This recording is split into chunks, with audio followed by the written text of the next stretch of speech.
யோவேல் 2ாம் அதிகாரம் முதலாம் வசனம். Joel chapter 2nd chapter first verse. ಸಿಯೋನಿನಲ್ಲಿ ಕೊಂಬೋದಿರಿ, ನನ್ನ ಪರಿಶುದ್ಧ ಪರ್ವತದಲ್ಲಿ ದಣಿವೈಯಿರಿ, ಸಮಸ್ತ ದೇಶ ನಿವಾಸಿಗಳು ನಡಗಲಿ, ಯೆಹೋವನ ದಿನವು ಬರುತ್ತಲಿದೆ. ఎంత బాగా క్విక్ బైబిల్ ఎంత బాగా చదువుతా ఉన్నారో చూడండి. మీరు ఇంకా బైబిల్ తిప్పుతానే ఉంటారు కానీ చెప్పిన వెంటనే ఇదిదా సేవకుని దగ్గర నేర్చుకున్నటువంటి పాఠాలు. బైబిల్ బాగా చదివితే డైలీ చదివితే ఎక్కడ ఏముంది అని మనకు తెలుస్తుంది. యోవేలు పుస్తకం అని చూస్తే ప్రకటనలో వెతుకుతూ ఉంటారు, లేదా ఆదికాండంలో వెతుకుతూ ఉంటారు. అది ఎక్కడుంది అని ఇండెక్స్ లో చూసేది, ఆ యోవేలు ఎక్కడుంది, పేజీ నంబర్ ఏమని ఇట్లుంటారు. కారణం ఏమంటే బైబిల్ చదివేలేదు. ప్రతిరోజు బైబిల్ చదవాలి. ఆమె కీర్తనలు 76 2వ వాక్యం చదవండి. సంగీతం 76ాம் அதிகாரம் 2ాம் వచనం படிப்போமாக. షాలేములో ఆయన గుడారం ఉన్నది, షాలేములో ఆయన గుడారం ఉన్నది, సియోనులో ఆయన ఆలయం ఉన్నది, సియోనులో ఆయన ఆలయం ఉన్నది. சாலேமில் அவருடைய கூடாரமும், சாலேமில் அவருடைய கூடாரமும், சியோனில் அவருடைய வாசஸ்தலமும், சியோனில் அவருடைய வாசஸ்தலமும் இருக்கிறது. சங்கீதம் 132 13 14 வசனங்களை வாசிங்க. Psalms 132 13 and 14. ನಿಶ್ಚಯವಾಗಿ ಯೆಹೋವನು ಚೀಯೋನನ್ನು ಅಪೇಕ್ಷಿಸಿ ತನ್ನ ನಿವಾಸಕ್ಕಾಗಿ ಆರಿಸಿಕೊಂಡಿದ್ದಾರೆ. ಇದು ನನ್ನ ಶಾಶ್ವತ ವಾಸಸ್ಥಾನ, ಇದು ನನ್ನ ಶಾಶ್ವತ ವಾಸಸ್ಥಾನ, ಇಲ್ಲೇ ಇರುವೆನು, ಇದು ನನಗೆ ಇಷ್ಟವು. கர்த்தர் சியோனை தெரிந்துகொண்டு அதை தமக்கு வாசஸ்தலமாகும்படி விரும்பினார். இது என்றென்றைக்கும் நான் தங்கும் இடம், இது என்றென்றைக்குமே நான் தங்கும் இடம். இதை நான் விரும்பினபடியால் இங்கே வாசம் பண்ணுவேன். యెహోవా సియోనును ఏర్పరచుకొని ఉన్నాడు, ఉన్నాడు. నివాసస్థలముగా దాన్ని కోరుకొని ఉన్నాడు. ఇదే నేను కోరిన స్థానము. నిత్యము నాకు విశ్రమ స్థానముగా ఇది నిత్యము నాకు విశ్రమ స్థానముగా ఉండును. హల్లెలూయా. నిత్యమందు అనేక వాసస్థలములు కలవు. పరలోకத்திலே అనేక వాసస్థలములు இருக்கிறது. నిత్యమందు ఈ లోకములో ఏ విధముగా అనేక ప్రాంతాలు, కర్ణాటక, ఆంధ్ర, తమిళనాడు, ఇంకా బయట దేశాలు, విదేశాలు, అమెరికా, రష్యా, జపాన్ ఇలాంటి దేశములో ఎన్ని స్థలాలు ఉందో నిత్యములో కూడా అదేలాగా అనేక నిత్య నివాస స్థలములు ఉన్నవి. இந்த பூமியை பார்க்கும்போது எத்தனை கண்டங்கள், எத்தனை தேசங்கள், தேசத்தில் எத்தனை மாநிலங்கள் எத்தனை விதமாக இருக்கிறதோ அதே விதமாக பரத்திலும் கூட அங்கே అనేక వాసస్థలములు இருக்கிறது. ఎన్ని వాసస్థలములు ఉన్ననో దేవుడు సియోనునే తన నిత్య నివాస స్థలముగా ఎన్నుకొని ఉన్నారు. எத்தனை వాసస్థలములు இருந்தாலும் கூட தேவனானவர் இந்த సియోனை தான் நமக்கு వాసస్థలமாக தெரிந்து கொண்டிருக்கிறார். అవునే మనము చూసినట్లయితే ఆగితే మనం பார்க்கும்போது సియోను అన్నది అన్ని ఆశీర్వాదములకు, అంటే మన జీవితానికి దైవత్వములకు సంబంధించినటువంటి అన్ని ఆశీర్వాదముల యొక్క మూలమై ఉన్నది. సియోను சொல்வது எல்லா ఆశీర్వాదములకు మూలమై இருக்கிறது. దేవుని యొక్క పిల్లలమైనటువంటి మనకు సియోను చాలా ముఖ్యమైనదిగా ఉన్నది. దేవుని పిల్లలైన நமக்கு సియోను மிகவும் ముఖ్యమై இருக்கிறது. ఇర్మియా 31వ అధ్యాయం 12వ వాక్యాన్ని మనం చూసినట్లయితే, ఇర్మియా 31వ అధ్యాయం 12వ వచనం படிப்போம் என்று சொன்னால், దేవుని యొక్క మంచితనమును గురించి మనం చూస్తూ ఉన్నాము.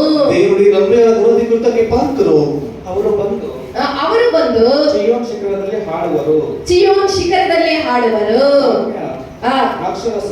ಧಾನ್ಯ, ದ್ರಾಕ್ಷಾರಸ, ಎಣ್ಣೆ, ಕರು, ಕುರಿಮರಿ, ಅಂತೂ ಯೆಹೋವನು ಅನುಗ್ರಹಿಸುವ ಎಲ್ಲಾ ಮೇಲುಗಳನ್ನು ಅನುಭವಿಸಲು ಪ್ರವಾಹವಾಗಿ ಬರುವರು. ಆತ್ಮವು ಹದವಾಗಿ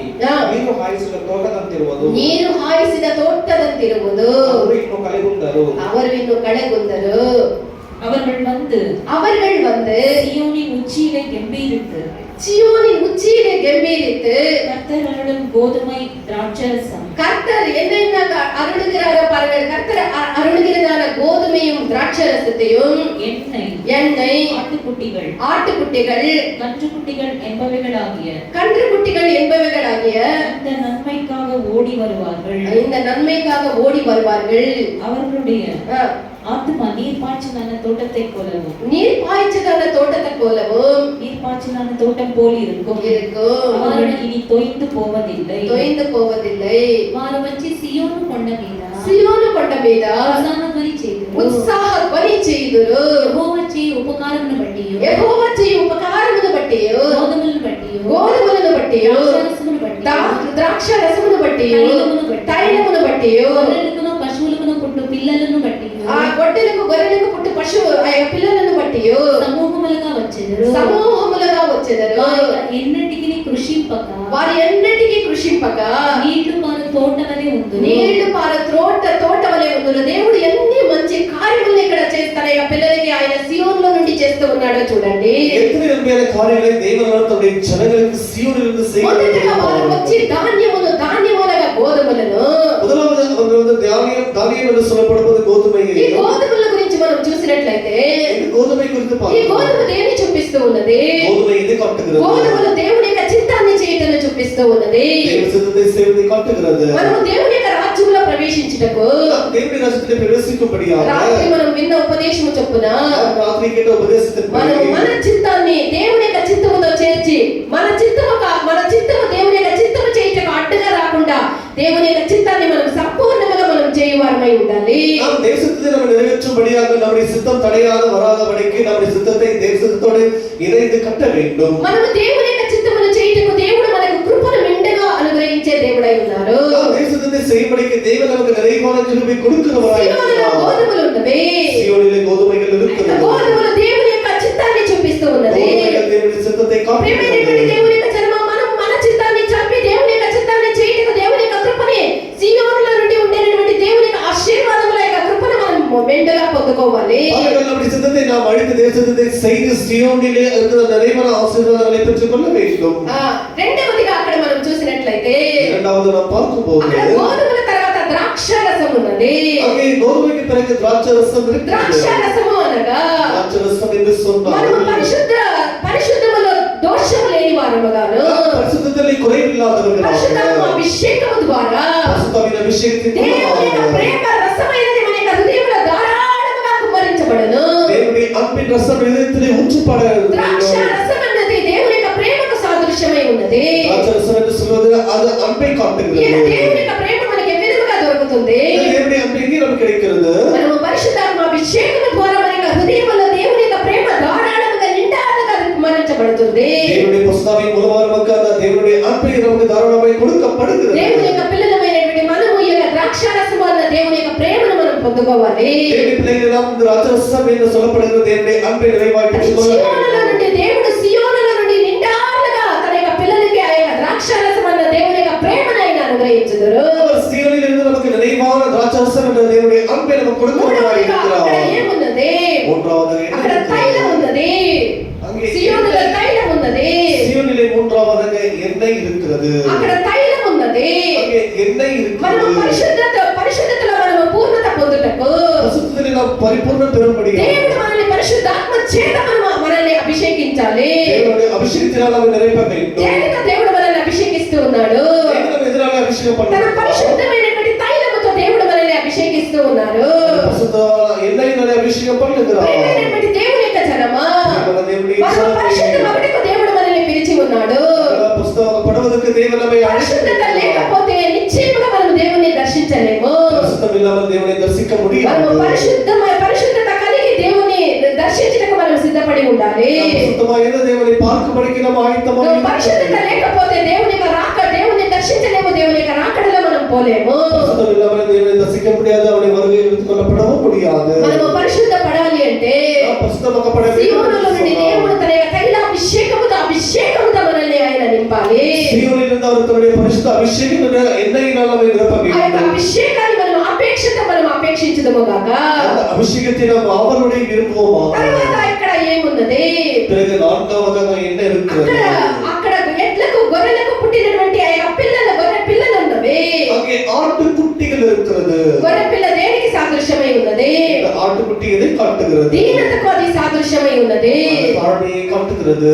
ఈ యొక్క గొర్రె పిల్ల దీనతకు సాదృశ్యమై ఉన్నది. இந்த ஆட்டுக்குட்டி தாழ்மையை காட்டுகிறது. కళంకము లేనటువంటి జీవితాన్ని అది చూపిస్తూ ఉన్నది. கலங்கமில்லாத ஜீவித்தை இது మనం ఇలాంటి காட்டுகிறது. కళంకము లేనటువంటి దీనమైనటువంటి గుణాన్ని మనం కలిగి ఉండాలి. நாம் இந்த கலங்கமில்லாத ஒரு தாழ்மையான குணத்தை உடையவர்களாக దేవుని యొక్క இருக்கிறோம். సేవల్లో, దేవుని యొక్క పనుల్లో, దేవుని యొక్క కార్యాల్లో మనం అత్యాసక్తి కలిగిన వాడమై ఉండాలి. தேவனுடைய ஊழியத்திலே தேவனுடைய வேலையிலே மிகவும் ஆவலுடன் செய்கிறவர்களாக இருக்க ఎందుకు வேண்டும். దేవుని యొక్క కార్యముల్లో, దేవుని యొక్క సేవల్లో, దేవుని కొరకు చేయటంలో మనం అత్యాసక్తి కలిగి ఉండాలి అంటే எனக்கு தேவனுடைய ஊழியத்திலே தேவனுடைய காரியத்திலே தேவனுடைய வேலைகளை செய்வதற்கு அதிகமான ஆவலோடு இருக்க வேண்டும் என்று சொன்னார். ఎందుకు మనము దేవుని యొక్క కార్యాలను దేవునికి చేయటం ఎందుకు దేవుని యొక్క పనుల్లో మనం అత్యాసక్తి కలిగి ఉండాలి అంటే எனக்கு தேவனுடைய ஊழியங்களை செய்வதற்கு தேவனுடைய வேலைகளை செய்வதற்கு அதிகமான ஆவலோடு இருக்க வேண்டும் ఆయన என்று రాకడ சொன்னார். దినమందు அவருடைய வருகையின் ఆయన நாளிலே సేవించు వారికి ఆయన్ని సేవించని వారికి ఉండేటువంటి గొప్ప వ్యత్యాసం అక్కడ ప్రకటమవుతుంది. யாரெல்லாம் அவருக்கு ஊழியம் செய்தார்களோ யாரும் ஊழியம் செய்யவில்லை அங்கே பெரிய ஒரு வித்தியாசம் இருக்கும். దేవునికి చేసిన ప్రతి కార్యము దేవునికి మనం ఏమేమంతా చేస్తామో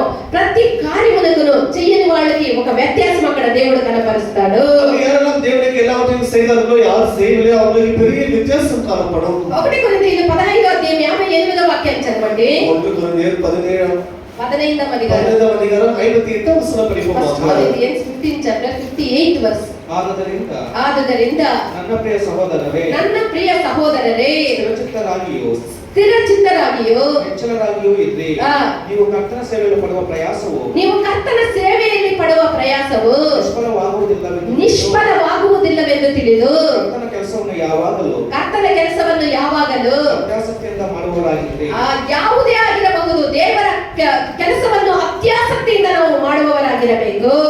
ஆகையால் எனக்கு பிரியமான சகோதரரே, கர்த்தருக்குள் நீங்கள் படுகிற பிரயாசம்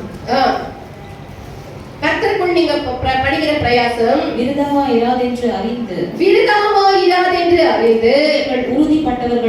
நீங்கள் உறுதிப்பட்டவர்களாயும் அசையாதவர்களாயும் கர்த்தருடைய கிரியையிலே எப்பொழுதும் பெருகுகிறவர்களாயும் இருப்பீர்கள். கர்த்தருடைய காரியங்களை செய்யும்படிக்கு எப்பொழுதுமே நாம் சிறுகிறவர்களாக இருக்கக்கூடாது, பெருகிறவர்களாக எல்லாவற்றிலும் கர்த்தருக்கு செய்வதில் கர்த்தருக்கு மனப்பூர்வமா செய்தல் எல்லாவற்றிலும் நாம் பெருகிறவர்களாக இருக்க வேண்டும். కావున ప్రియ సహోదరులారా, దేవునికి మనం చేయు కార్యములు ఎందు మనము కొరత లేని వాళ్ళుగా మనం ఉండాలి. దేవునికి செய்கிற காரியத்திலே குறைவில்லாதவர்களாய். మలాకి 3వ అధ్యాయం 18వ వాక్యాన్ని చదవండి. మల్కియా 3వ అధ్యాయం 18వ వచనం படிப்போமாக. అప్పుడు నీతి గలవారెవరో దుర్మార్గులెవరో, అప్పుడు నీతి కలిగిన వాళ్ళెవరో దుర్మార్గులెవరో, దేవుని సేవించువారెవరో ఆయనను సేవించని వారెవరో మీరు తిరిగి కనుగొందురు. அப்பொழுது நீங்கள் நீதிமானுக்கும் துன்மார்கனுக்கும் தேவனுக்கு ஊழியம் செய்கிறவனுக்கும் அவருக்கு ஊழியம் செய்யாதவருக்கும் இருக்கிற வித்தியாசத்தை திரும்பவும் காண்பீர்கள். దేవునికి చేయు వారిని గురించి చేయని వాళ్ళ గురించి ఆయన రాకడ దినములో ఆ యొక్క వ్యత్యాసముని మనం కనుగొందుము. దేవునికి செய்கிறவர்களுக்கும் செய்யாதவர்களுக்கும் இருக்கிற வித்தியாசத்தை அவருடைய வருகையில் நாம் మనము గొర్రె పిల్లలమై ఉండి మనము దీనత కలిగి నిష్కళంకము కలిగిన వాళ్ళముగా ఉండి దేవునికి చేసినటువంటి ప్రతి కార్యములో మనము అత్యాసక్తి కలిగిన వాళ్ళమై అధికముగా మనం చేయవాడమైతే ఆయన రాకడ దినమందు చేసిన వాళ్ళకి చేయని వాళ్ళకి ఉండేటువంటి వ్యత్యాసముతో ప్రతి వాళ్ళకి అనుగ్రహించే ఫలముతో ఆయన రానై ఉన్నాడు. தேவனுக்கு செய்கிற ஊழியத்திலும் சரி வேலைகளிலும் சரி அதிக ஆவலுடன் செய்வது நிச்சயமாக அவருடைய வருகையிலே நிச்சயமாக அவர் யாரெல்லாம் செய்தார்களோ செய்யாதவர்களுக்கு பெரிய ஒரு வித்தியாசத்தை நாம் காண முடியும். మనము సియోనులో గొర్రె పిల్ల కూడా ఉన్నది, సియోనిலே ஒரு ఆటుకుట్టి కూడా இருக்கிறது. మనము అవిధముగా మనము గొర్రె పిల్లలముగా మనం మారుదుము గాక, మనము ఆటుకుట్టిగా మారుదుమాక. మీకా 4వ అధ్యాయం 2వ వాక్యాన్ని చదవండి. మీకా 4వ అధ్యాయం 2వ వచనం படிப்போமாக. మీకా 4th chapter 2nd verse. ಹೊರಟು ಬಂದ ಬಹುದೇಶಗಳವರು ಬನ್ನಿರಿ ಯೆಹೋವನ ಪರ್ವತಕ್ಕೆ ಯಾಕೋಬನ ದೇವರ ಮಂದಿರಕ್ಕೆ ಹೋಗೋಣ. ದೇವರ ಪರ್ವತಕ್ಕೆ ಯಾಕೋಬನ ದೇವರ ಮಂದಿರಕ್ಕೆ ಹೋಗೋಣ. ಆತನು ತನ್ನ ಮಾರ್ಗಗಳ ವಿಷಯವಾಗಿ ನಮಗೆ ಬೋಧನೆ ಮಾಡುವನು. ಆತನು ತನ್ನ ಮಾರ್ಗಗಳ ವಿಷಯವಾಗಿ ನಮಗೆ ಬೋಧನೆ ಮಾಡುವರು. ನಾವು ಆತನ ದಾರಿಗಳಲ್ಲಿ ನಡೆಯುವೆವು. ನಾವು ಆತನ ದಾರಿಗಳಲ್ಲಿ ನಡೆಯುವೆವು ಎಂದು ಹೇಳುವರು. ಏಕೆಂದರೆ ಸಿಯೋನಿನಿಂದ ಧರ್ಮೋಪದೇಶವು ಯೆರೂಸಲೇಮಿನಿಂದ ಯೆಹೋವನ ವಾಕ್ಯವು ಹೊರಡುವವು. ಸಿಯೋನಿನಿಂದ ಧರ್ಮೋಪದೇಶವು ಯೆರೂಸಲೇಮಿನಿಂದ ಯೆಹೋವನ ವಾಕ್ಯವು ಹೊರಡುವುದು. திரளான ஜாதிகள் புறப்பட்டு வந்து நாம் கர்த்தரின் பர்வதத்துக்கும்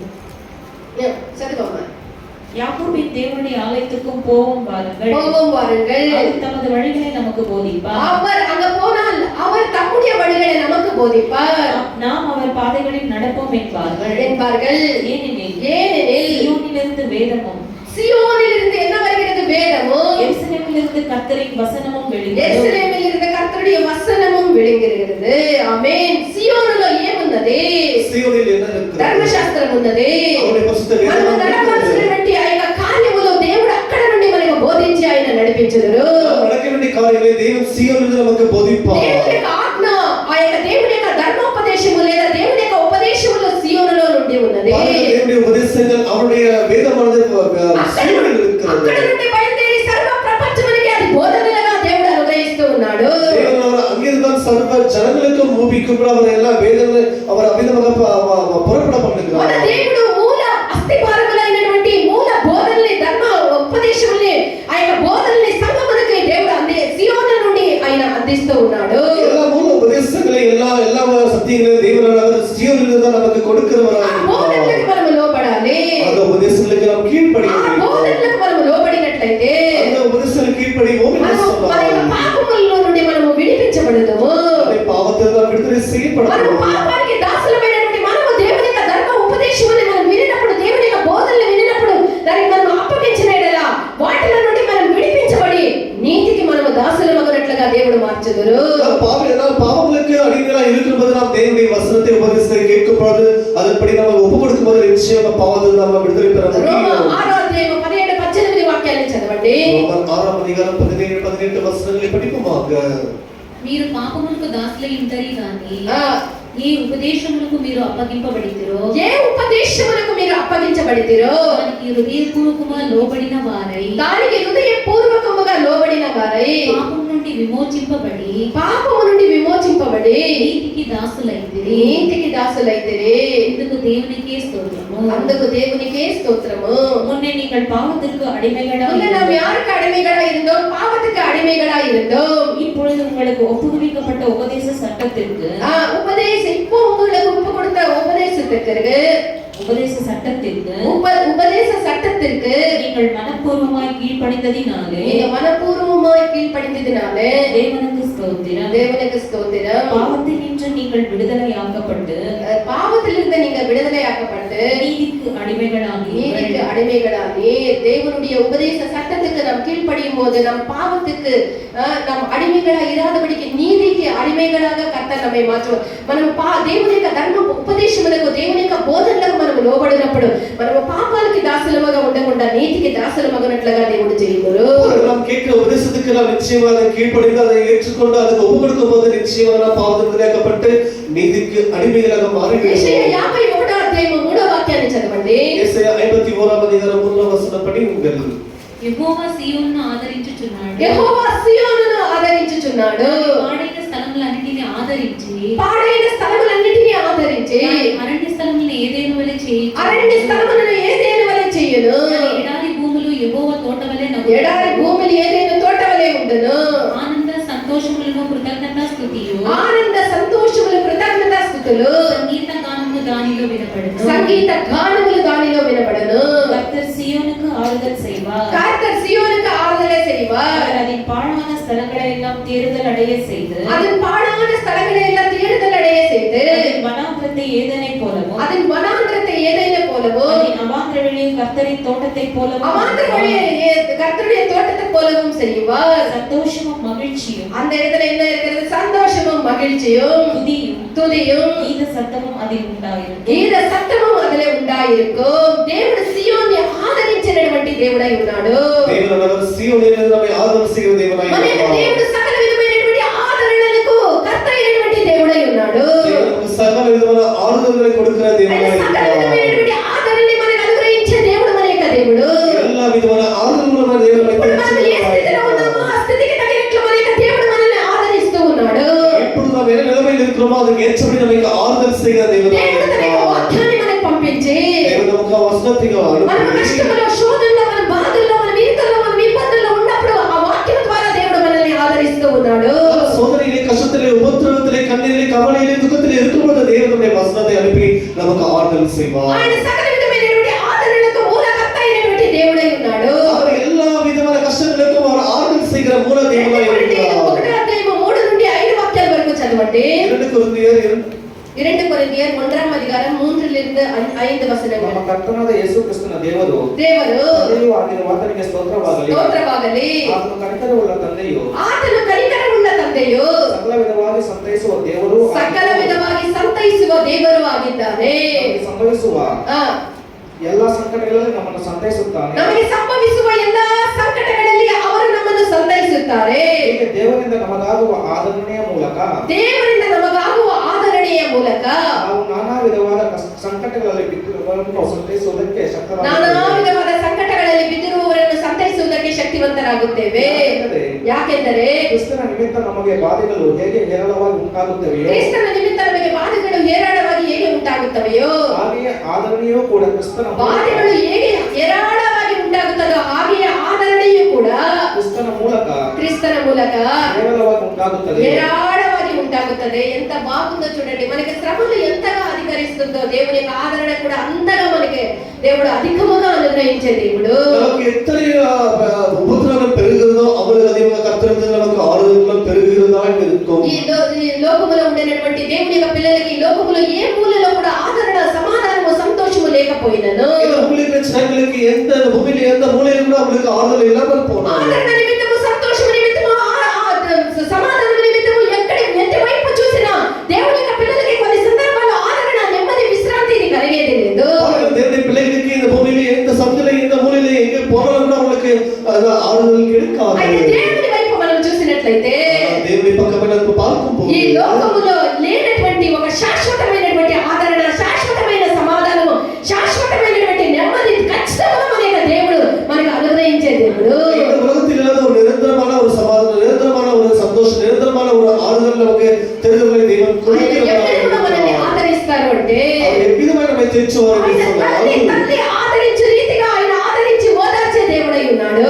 తాయి తలపై తన పిల్లల్ని తెచ్చుவது పోల దేవుడు நம்மை தேற்றுவார். తల్లి తన పిల్లల్ని దగ్గరికి తీసుకునే విధముగా దేవుడు ఓదార్చి ఆదరించి తన పిల్లలమైనటువంటి మనల్ని ఆయన దగ్గరికి తీసుకునే దేవుడు. ஒரு தாய் எப்படி தன் பிள்ளையை தன்னிலே சேர்த்துக்கொண்டு அழைத்துக்கொண்டு எப்படி குழந்தையை தேற்றுமோ அதே போல தேவன் நம்மை கூட நம்ம தன்னிலே சேர்த்துக்கொண்டு நம்ம தேற்றுகிறவராய் இருப்பார். ఈ లోకములో ఉండే అందరూ ఓదార్చేదానికంటే తల్లి తన బిడ్డని ఓదార్చేది విశేషంగా ఉంటుంది. లోకத்தில் எல்லாரும் తెచ్చుவதை பார்க்கிற ஒரு தாயோட பிள்ளையை తెచ్చిన విధమే ஒரு విశేషமாக ఈ లోకములో ఉండే అందరూ దగ్గరికి తీసుకునేదానికంటే తల్లి తన బిడ్డని దగ్గరికి తీసుకునే విధానం ఒక విశేషంగా ఉంటుంది. లోకத்தில் எல்லாரும் தன்னிலே சேர்த்துக்கொண்டு ஆதரவு செய்வதை பார்க்கிறோம். ஒரு தாயான பிள்ளையை சேர்த்துக்கொண்டு அந்த பிள்ளையை తెచ్చిన విధమే విశేషமாக இருக்கும். అవునే దేవుడు ఒకరిని వాని తల్లి ఓదార్చే విధముగా నేను ఓదార్చుదనని సెలవిస్తూ ఉన్నాడు.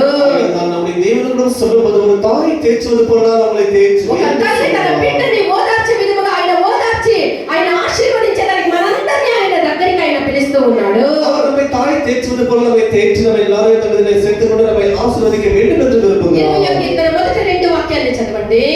సంగీతం 20వ అధికారం முதல் 2 వచనங்களை వాసింగల్. ఆపత్కాలమందు యెహోవా నీకు ఉత్తరమిచ్చునుగాక. ఆపత్కాలమందు యెహోవా నీకు ఉత్తరమిచ్చునుగాక. యాకోబు దేవుని నామము నిన్ను ఉద్ధరించునుగాక. యాకోబు దేవుని నామము నిన్ను ఉద్ధరించునుగాక. పరిశుద్ధ స్థలంలో నుండి ఆయన నీకు సహాయము చేయునుగాక. పరిశుద్ధ స్థలములో నుండి ఆయన నీకు సహాయము చేయునుగాక. సియోనులో నుండి నిన్ను ఆదుకొనుగాక. సియోనులో నుండి ఆయన నిన్ను ఆదుకొనుగాక. ஆபத்து நாளிலே கர்த்தர் உமது ஜெபத்தை கேட்பாராக. ஆபத்து காலத்திலே கர்த்தர் உமது ஜெபத்தை கேட்பாராக. யாக்கோபின் தேவனுடைய நாமம் உமக்கு உயர்ந்த அடைக்கலமாவதாக. யாக்கோபின் தேவனுடைய நாமம் உனக்கு உயர்ந்த அடைக்கலமாவதாக. அவர் பரிசுத்த ஸ்தலத்திலிருந்து உமக்கு ஒத்தாசை அனுப்பி பரிசுத்த ஸ்தலத்திலிருந்து உமக்கு ஒத்தாசை அனுப்பி சியோனிலிருந்து உம்மை ஆதரிப்பாராக. సియోనులిందు அவர் உம்மை ఆదరిపారాக. దేవుడు సియోనులో నుండి మనల్ని ఆదుకొని ఆయన ఆదరించే దేవుడై ఉన్నాడు. సియోనులో దేవుడు మనకు ఒత్తాసై అనిపి మనల్ని ఆదరణ చేయగలడు. దేవుని యొక్క పిల్లలమైనటువంటి మనకు శారీరక బలము, దైహిక బలము అంటారు. శారీరక బలము, ఆత్మీయ బలము రెండు అవసరమై ఉన్నది. దేవుని పిల్లలు நமக்கு శరీర ప్రకారమైన బలనం ఆవికుల బలనం తెలియబడుతుంది. ఏ బలహీనుడైనా సరే ఎంత బలహీనమైనదాலும் సరే బలపరిచే శక్తి ప్రభావములు దేవుని యొక్క హస్తములో ఉన్నది. ఎలా వచ్చి బలపడుతున్న ఒక వల్లమే కర్తవ్యం. ఎంత బలహీనుడైనా సరే నిన్ను బలపరిచేటువంటి శక్తి బలము దేవుని యొక్క హస్తములో ఉన్నది. ఎక్కడ బలమైందాலும் సరే కర్తవ్యం ఒక బలపడుతున్న బలం అవరికి సియోనులో నుండి దేవుడు నిన్ను బలపరిచి నిన్ను ఆదరించే దేవుడై ఉన్నాడు. సియోనులో దేవుని బలపడుతూ మనల్ని ఆదరించే దేవుడై పరిశుద్ధ పౌలు చెప్పినప్పుడు ఏమంటూ ఉన్నాడు? అలాగే పరిశుద్ధ పౌలు சொல்லும்போது నన్ను బలపరచువాని అంటే నేను సమస్తమును చేయటకు శక్తిమంతుడగుచున్నానని చెప్తూ ఉన్నాడు. என்னை பலப்படுத்துகிற கிறிஸ்துவினாலே எல்லாவற்றையும் செய்ய எனக்கு பலன் உண்டு என்று నన్ను బలపరచువాని అంటే నేను సమస్తమును చేయటకు శక్తుడై ఉన్నానని పౌలు అంటూ ఉన్నాడు. என்னை பலப்படுத்துகிற கிறிஸ்துவினாலே எல்லாவற்றையும் செய்ய எனக்கு பலன் இருக்கிறது என்று பவுல் சொல்கிறார். నిత్య నివాస స్థలమునకు మనం వెళ్ళుటకు நித்திய வாசத்துக்கு நாம் போகபடியாக మనకు ముందే తన ప్రాణమునిచ్చినటువంటి మన ప్రియ కుమారుడైనటువంటి క్రీస్తు మనకున్నాడు. நமக்கு முன்பாக நமக்காக உயிரை கொடுத்த நம்முடைய பிரிய இயேசுவானவர் இருக்கிறார். మనం విశ్వసించి నమ్మాలి. విశ్వాసంతో నమ్మ வேண்டும். మన కొరకు సమస్తమును చేసి ముగించిన దేవుడు మనకి సమస్తమును సిద్ధపరిచిన దేవుని మనం విశ్వసించాలి. நமக்காக முன்பாக எல்லாவற்றையும் ஆயத்தம் பண்ணி நமக்காக வைத்திருக்கிற தேவனை விசுவாசிக்க ఆయన வேண்டும். చేసినటువంటి ఆయన ఇష్టమైనటువంటి కార్యాన్ని మనము చేయాలి. அவர் செய்த அவர் விருப்பமான காரியங்களை நாமும் கூட செய்ய యెషయా வேண்டும். 31వ అధ్యాయం 9వ వాక్యాన్ని చదవండి. యేసయ్య 31వ అధ్యాయం 9వ వచనం படிப்போமாக. సియోనులో ఆయన అగ్నియు, సియోనులో ఆయన అగ్నియు, యెరూషలేములో ఆయన కొలిమియు ఉన్నది. యెరూషలేములో ఆయన కొలిమి, సియోనులో ఆయన అగ్ని, యెరూషలేములో ఆయన కొలిమి ఉన్నది. அவருடைய கண்களை பயத்தினால் ஒழித்து போம். அவருடைய பிரபுக்கள் கொடியை கண்டு கலக்குவார்கள் என்பதை சியோனில் நெருப்பையும், சியோனிலே நெருப்பையும், எருசலேமில் சூளையும் உடைய கர்த்தர், எருசலேமிலே சூளையும், சியோனிலே நெருப்பும் எருசலேமிலே சூளையும் ఉடைய కర్తర్ சொல்லுகிறார். హల్లెలూయా. సియోనులో వచ్చినటువంటి అగ్నిని గురించి ఇక్కడ మనం చూస్తూ ఉన్నాం. సియోనులో అగ్ని ఉన్నది. సియోనిలో నెరుపు இருக்கிறது. ఆ యొక్క అగ్నిని గురించి మనం చూసినట్లయితే இந்த நெருப்பை குறித்து பார்க்கும்போது దేవుని యొక్క సియోనులో నుండి వచ్చినటువంటి యొక్క అగ్ని దేవుని యొక్క రెండు కార్యాలను చేస్తూ ఉన్నది. సియోనులో வருகிற அந்த நெருப்பானது இரண்டு காரியங்களை செய்கிறது. ఆ రెండు కార్యాలు ఏమనగా ఆ రెండు కార్యాలు என்னவென்றால் అగ్నితో మనల్ని పరిశుద్ధాత్మ అగ్నితో ఆయన మనకి నింపి మనకి పరిశుద్ధాత్మ అగ్నిలో మనకి బాప్టిజం ఇస్తూ ఉన్నాడు. పరిశుద్ధాత్మలో అగ్నిలో నింపి நமக்கு ஞானஸ்நானம் கொடுக்கிறார். అగ్నితో రెండవదిగా మనం చూసినట్లయితే இரண்டாவது பார்க்க போனால் ఈ అగ్నితో మనకి శత్రువులందరినీ ఆయన దహించి వేస్తూ ఉన్నాడు. అగ్నిలో శత్రువులు எல்லாரையும் அவர் అగ్నిలో சுட்டெரித்து விடுகிறார். 97 కీర్తన 3వ వాక్యం చదవండి. 97వ సంగీతం 3వ వచనం படிப்போமாக. అగ్ని ఆయనకు ముందు నడుచుచున్నది. అగ్ని ఆయనకు ముందు నడుచుచూ ఉన్నది. అది చుట్టూనున్న ఆయన శత్రువులను కాల్చి, అది చుట్టూ ఉన్నటువంటి ఆయన శత్రువులందరినీ కూడా కాల్చి వేయిచూ ఉన్నది.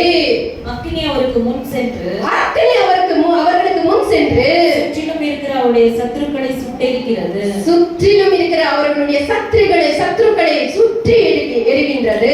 అగ్ని ఆయన ముందుగా పోయి చుట్టూ ఉన్నటువంటి శత్రువులందరినీ దహించి వేయిచూ ఉన్నది. అగ్ని அவர்களுக்கு முன்பாக சென்று அவருடைய சத்துருக்கள் எல்லாரையும் அது எரித்து போடுகிறது. 8వ వాక్యం చదవండి. 18వ సంగీతం 8వ వచనం படியுங்கள். ఆయన నాసిక రంధ్రముల నుండి పొగ పుట్టెను. ఆయన నాసిక రంధ్రముల నుండి పొగ పుట్టును. ఆయన నోట నుండి అగ్ని వచ్చి దహించెను. ఆయన నోట నుండి ఏం వచ్చి దహిస్తూ ఉన్నది? అగ్ని వచ్చి దహిస్తూ ఉన్నది.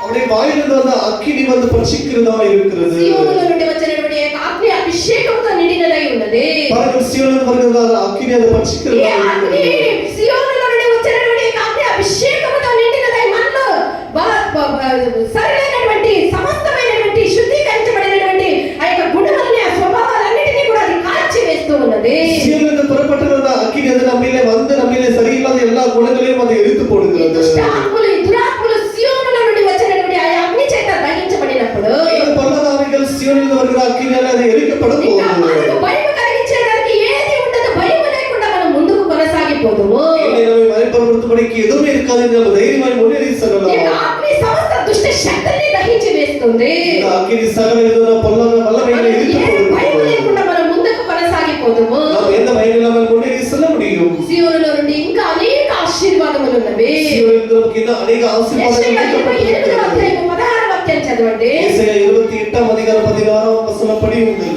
ప్రభువు యెహోవా ఇలాగ సెలవిచ్చుచున్నాడు. ఇలాగ సెలవిస్తూ ఉన్నాడు. సియోనులో పునాదిగా రాతిని వేసిన వాడను నేనే. సియోనులో పునాదిగా రాతిని వేసిన వాడను నేనే. అది పరిశోధింపబడిన రాయి, అది పరిశోధింపబడిన రాయి, మూలమైన తలరాయి, మూలమైన తలరాయి, పవిత్రమైన పునాది అయిన మూలరాయి అయి ఉన్నది.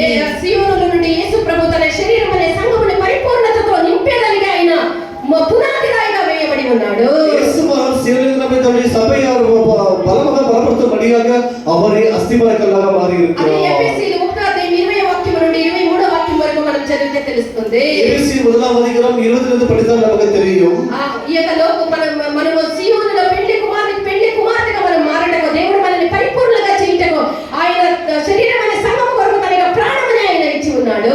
நாம் எல்லாரும் மனவாளனுக்கு மனவட்டிய மாறுபடியாக அவருடைய சபையை பலப்படுத்தும்படியாக அவருடைய ஜீவனை கொடுத்திருக்கிறார். తన సంఘముని పరిపూర్ణత పరిచయం తన యొక్క ప్రాణముని ఆయన ఇచ్చి ఉన్నాడు. சபையை பரிபூர்ணப்படுத்தபடியாக தன்னுடைய ஜீவனை அவர் கொடுத்திருக்கிறார். దేవుని యొక్క బిడ్డ ఈ యొక్క లోకానికి ఆశీర్వాదముగా ఉండుటకు இந்த உலகத்துக்கு ஆசீர்வாதம் இருக்கும்படியாக ఎల్లప్పుడూ దేవుడు నిన్ను సియోనులో నుండి ఆశీర్వదించేదలిగా చేయడానికి కోరుతూ ఉన్నాడు. எப்பொழுதும் உன்னை சீயோனிலிருந்து உன்னை ஆசீர்வதிக்கும்படி தேவன் விரும்புகிறார். ఆశీర్వాదములు నువ్వు చేసుకున్నటువంటి నీకుండేటువంటి ఆశీర్వాదములు నువ్వు పొందుకున్న ఆశీర్వాదములు ఈ లోకములో ఒక రోజు అది నిన్ను వదిలిపోవునటువంటివే. இந்த பூமியில நீ பெற்றுக்கொண்ட ஆசீர்வாதங்கள் எல்லாம் நீ ஏற்படுத்திக்கொண்ட ஆசீர்வாதங்கள் எல்லாமே ஒரு நாள் இல்லாமல் போய்விடும். అయితే దేవుడు నిన్ను సియోనులో నుండి ఆశీర్వదించే ఆశీర్వాదములు, தேவன் உன்னை சீயோனிலிருந்து ஆசீர்வதிக்கிற ஆசீர்வாదம், దేవునిలో పూర్ణత నొందుటకు అది నీకు సంపూర్ణముగా అది నీకు సహాయపడును. அது கர்த்தருக்குள்ளாக உன்னை பரிபூர்ணமாகும்படிக்கு அது உனக்கு உதவி செய்யும். ఈ విధముగా నువ్వు ఆశీర్వదించబడి நீ ஆசீர்వదించబడి పరలోకములో దేవుని యొక్క సమక్షములో దేవునిలో యుగాయుగములో నీవు యుగాంతరములో ఆయనతో కూడా ఉండేటటువంటి ఆ సౌభాగ్యములకు దేవుడు నిన్ను నడిపించుదురు. நீ பரலோகத்திலே தேவனோடு இருக்கிறதால அப்படிப்பட்ட ஒரு நல்ல ஒரு ஜீவிதத்துக்கு தேவன் உன்னை கொண்டு போவார். సమర్పించుదుము గాక, దేవునికి దేవునికి అప్పగించుదుము గాక. దేవునికి ఒప్పుకొడుపోమా.